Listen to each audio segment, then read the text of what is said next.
அனைவருக்கும் வணக்கம். மேசராசிக்காரர்களுக்கு 18 ஆண்டுகளுக்கு பிறகு ராகு கேது பெயர்ச்சியால் காத்திருக்கும் ராஜயோகமும் அதிர்ச்சியும் என்று சொல்லக்கூடிய வகையில் எந்தெந்த நிகழ்வுகள் அமைந்துள்ளன என்பதை ஆராய்ந்து பார்க்கும் போது ஏப்ரல் 26ஆம் தேதி முதல் ராகு கேது வாக்கிய பஞ்சாகமத்தின்படி பெயர்ச்சியை சந்திக்கின்றன. 18 ஆண்டுகளுக்கு பிறகு கும்பராசியில் மீண்டும் வலுவாக ராகு அமர போகிறார். அதே வேளையில் கேது சிம்ம ராசியில் அமர போகிறாருங்க.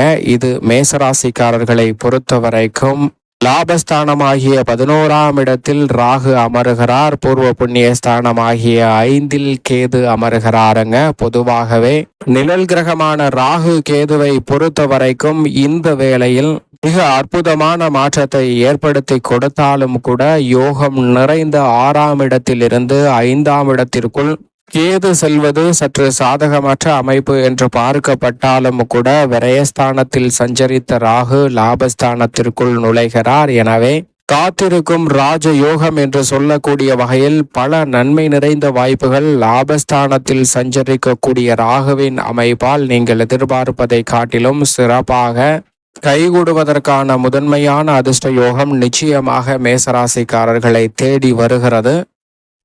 பொதுவாகவே நிழல் கிரகம் சாயா கிரகம் என்று அழைக்கக்கூடிய ராகு கேதுவை பொறுத்த வரைக்கும் பாம்புவின் தலைப்பகுதியையும் வால் பகுதியையும் கொண்ட கிரகமாகவும் பாம்பு கிரகம் என்றும் அழைக்கப்படுகின்றன.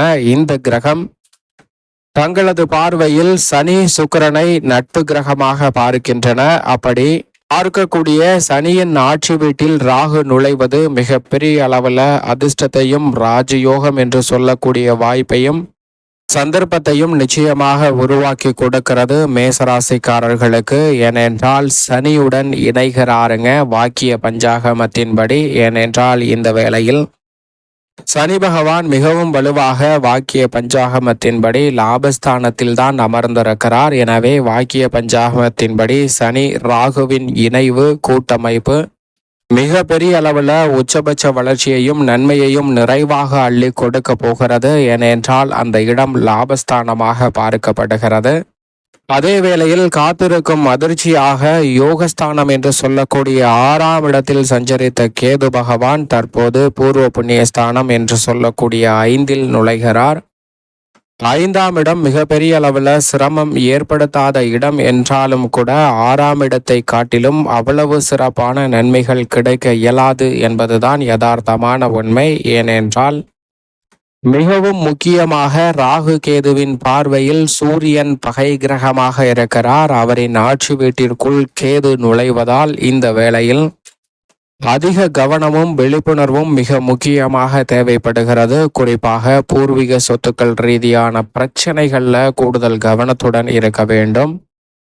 அதோடு மட்டுமல்லாது எடுத்தோம் கவிர்த்தோம் என்று எந்தவிதமான பணியையும் மேற்கொள்ளக்கூடாது. 5ஆம் இடத்தில் கேது பகவான் மோட்சக்காரகன் சஞ்சரிப்பதால் சற்று ஆன்மீக சிந்தனை என்பது அதிகரிக்குங்க. ஆன்மீக சிந்தனை வலுப்பெறக்கூடிய வகையில் பல புண்ணிய காரியங்களை மகத்தாக இந்த தருணத்தில் மேற்கொள்வதற்கான நல்ல யோகம் நிறைவாக கிடைக்கும்.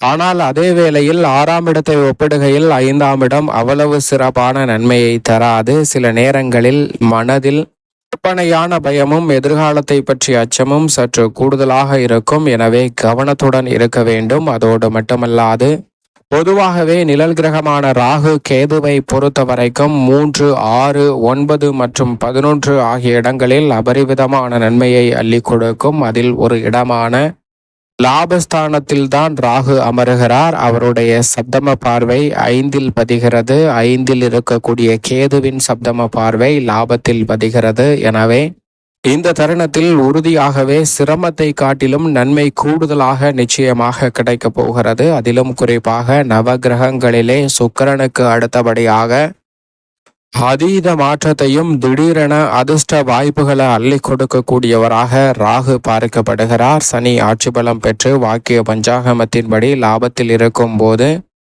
ராகுவும் வாக்கிய பஞ்சாகமத்தின்படி விரயத்தில் இருந்து லாபத்தில் நுழைந்திருப்பதால் சனி மற்றும் ராகுவின் கூட்டமைப்பு உத்தியோகம் தொழில் ரீதியான பணிகளில் மிக பெரிய அளவிலான மகிழ்ச்சியும் முன்னேற்றமும் நிறைவாக கிடைக்கக்கூடிய வகையில் பல்வேறு வகையான நல்ல வாய்ப்புகளும் சந்தர்ப்பங்களும் உறுதியாகவே இந்த தருணத்தில் நிறைவாக கிடைக்கும்.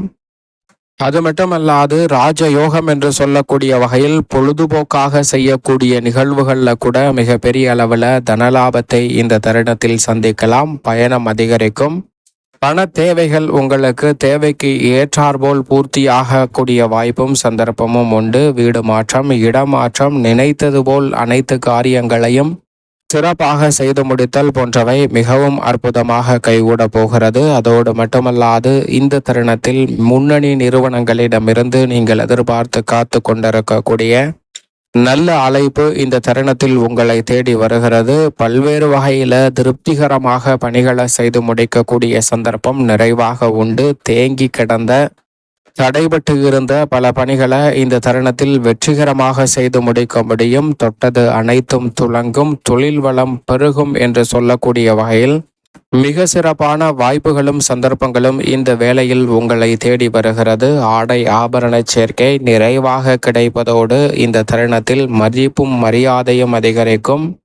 நீங்களே ஆச்சரியப்படக்கூடிய வகையில் பொதுவாழ்வு கலைத்துறையில் விருதுகளை பெறக்கூடிய அளவிற்கு உங்களுடைய படைப்புகளுக்கும் உங்களுடைய திறமைக்கும் உரிய அங்கீகாரம் நிறைவாக கிடைக்கும். 7.5 சனி துவங்குவதற்கு முன்னதாக இருக்கக்கூடிய பல நல்ல வாய்ப்புகளை நிறைவாக அள்ளி கொடுக்கக்கூடிய சந்தர்ப்பத்தை இந்த வேளையில் ஏற்படுத்தி கொடுக்கிறாருங்க ராகு மற்றும் சனியின் இணைவு.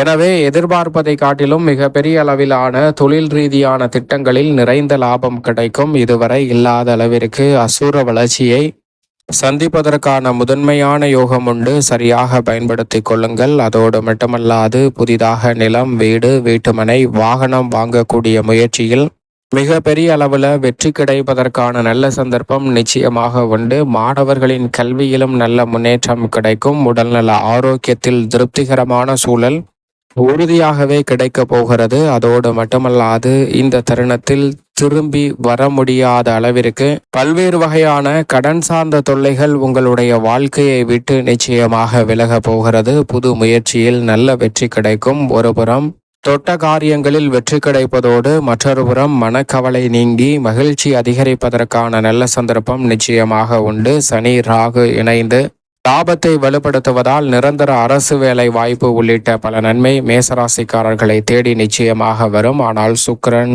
சூரியன், சந்திரன், புதன் போன்ற கிரகநிலைகள் துரிதமாக மாற்றத்தை சந்தித்தாலும் கூட மோட்சக்காரகரான கேதுவின் அமைப்பால் ஒரு விதமான இனம் புரியாத கவலை மனதில் எப்போதும் இருந்து கொண்டிருக்கும். அது போன்ற நிகழ்வுகளை மட்டும் மாற்றக்கூடிய முயற்சியில் ஈடுபடுங்க. நிச்சயமாக நல்ல பல முன்னேற்ற வாய்ப்புகள் உறுதியாகவே உங்களை தேடி வரும் என்பதில் சந்தேகமே இல்லை. மேலும் இந்த தருணத்தை சாதகமாக மாற்றிக்கொள்ள நிச்சயமாக ராகு கேது பயிற்சி துவங்கியவுடன் ஒருமுறை திருநாகேஸ்வரம் சென்று ராகு கேது பகவானை தரிசித்து வாருங்கள். தங்களுடைய வாழ்வில் ஏற்படக்கூடிய இன்னல்கள் கலைந்து மகிழ்ச்சியும் மனநிறைவும் நிறைவாக கைகூடும். மேசராசிக்காரர்களுக்கு